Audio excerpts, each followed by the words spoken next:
One person who inspires me to have passion for my work today is my 8-year-old daughter and her active imagination and curiosity about the world. Here she wanted to try to capture the essence of a bubble in the center of a frame with the sky as the background without digitally altering it. We took over 200 images in our effort to capture this one. Natural and man-made landscape forms and aerial geography or views from the sky during my travels inspire me. I have a large collection of images I've taken from the sky with the different landscape forms that show the complex beauty in nature with ever-changing light and color, and conversely, the patterns of how we as humans live and shape the landscape. I'm inspired by all travel in cities and streets and architecture and food and patterns of living and maps thereof.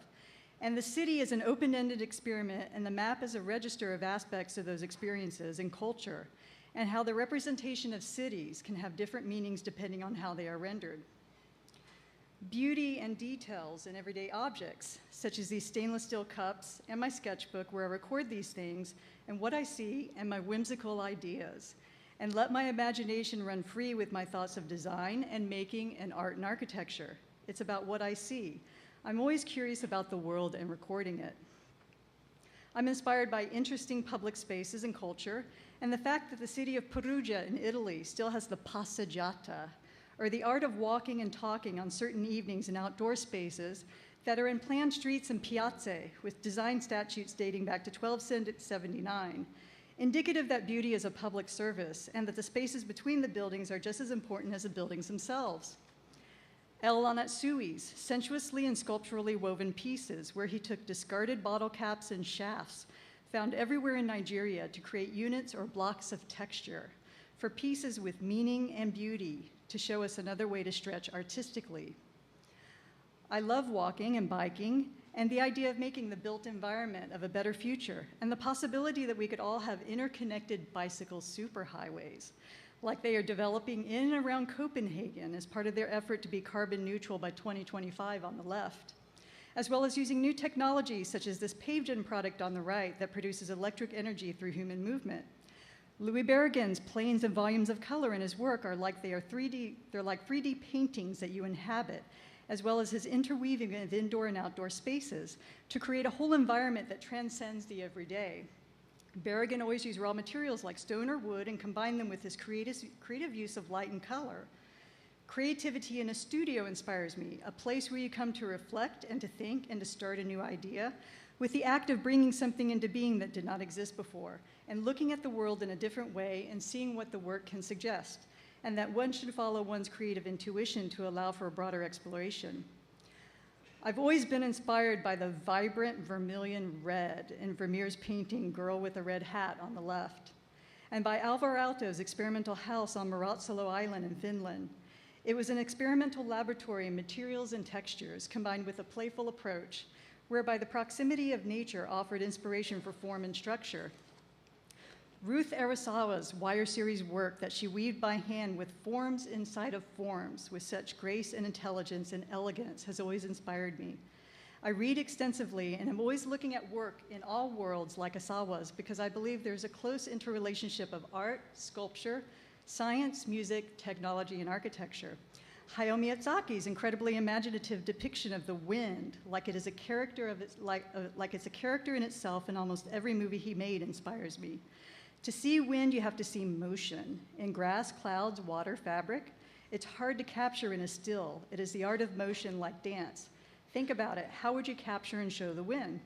After growing up in the flatlands of Texas and traveled the world, I'm continually inspired by the grandeur and immensity of the landscape of the Oregon coast, and by the unknown surprises and details like these stones I found near Lincoln City, their shapes and forms and patterns and color. I'm also inspired by microtechnology and new developments in thin film nanotechnology and the artistic capabilities of using light as a sculptural element in itself, and by the continually shifting light throughout the day, and the light having a conversation with the colors and shadows produced. Conversely, I'm also interested in macro technology and this giant 5-axis CNC mill and its technological capabilities at the large scale for craft and making and the built environment. This CNC has a workspace of more than 5,700 meters cubed. I've also always been inspired by nature and natural forms. like these sea squirts on the left, and their biological systems and shapes and patterns and textures and how they interact and work geometrically, and how we can learn from them and beneficially reinterpret and abstract them in the process of making and creating.